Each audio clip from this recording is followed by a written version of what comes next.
Writer. వృత్తిరీత్యా నేను 2000 సంవత్సరం వరకు చెన్నైలో ఉన్నాను. 2000 సంవత్సరంలో హైదరాబాద్కి మారాను.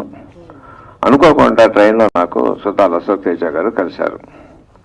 ఆ జర్నీలో ఆయన హైదరాబాదులో 47 ఆగస్టు 15 దేశం స్వాతంత్రం వస్తే 13 సంవత్సరాల పాటు రజాకారుల వల్ల ఏమి తిప్పలు పడ్డారో అవన్నీ చెప్తూ ఉంటే నా చెవులు నేను నమ్మలేకపోయాను. నిజమా నిజమా నిజమా అని చెప్పాను. అందరూ చెప్పారు వారి నాన్నగారు కూడా ఆ రజాకారులకు నిష్ఠగా పోరాటం చేశారు, హనుమంతు గారు అని చెప్పని. దేశభక్తులందరూ కూడా 2000 మంది మీటింగ్ పెట్టుకుంటే రజాకారులు 50 మంది అటాక్ చేస్తే అందరూ పారిపోతున్నారంట. ఇప్పుడు ఎవరో ఒక ఆవిడ ఏంట్రా చూస్తారేంట్రా, ఏంటహే దెబ్బకి దెబ్బ ఏంటహే అనేసరికల్లా ఆ నాన్నగారి దాంట్లో ఒక రిధిమ వినిపించి అప్పటికప్పుడు పాట పాడారు. వెయ్ వెయ్ దెబ్బకి దెబ్బ వెయ్య వెయ్ ఎవడా నిజం ఎవడా సర్కార్.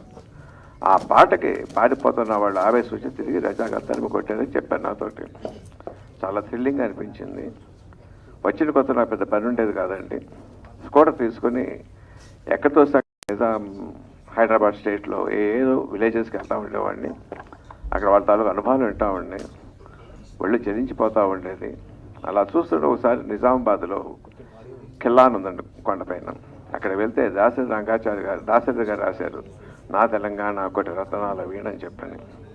వీటన్నిటి ఇన్స్పిరేషన్ తోటే నేను రాజేంద్ర సినిమా తీశాను. దాంట్లో రజాకారుల తాలూకు టచ్ చేశాను. ఫుల్గా సినిమా తీస్తే బాగుండు అనుకుంటున్నాను. ఇప్పుడు గూడూరు నారాయణ రెడ్డి గారు ఆ సినిమా తీశారు. I'm congratulating him sir for your sincere effort. నేను సినిమా చూడలేదండి, కాబట్టి రివ్యూలు అన్నీ చాలా బాగున్నాయి. చూసిన వాళ్ళు చాలా గొప్పగా తీశారని చెప్పారు. డైరెక్టర్ గారు పనితనం చాలా బాగుంది. టెక్నీషియన్స్ ఆర్టిస్ట్ అందరూ చాలా బాగా చేశారని చెప్పి విన్నానండి. All the best your team. May God bless you sir. Thank you. Thank you sir. Thank you so much. మీ బోటి వారి నుంచి అభినందనలు రావడం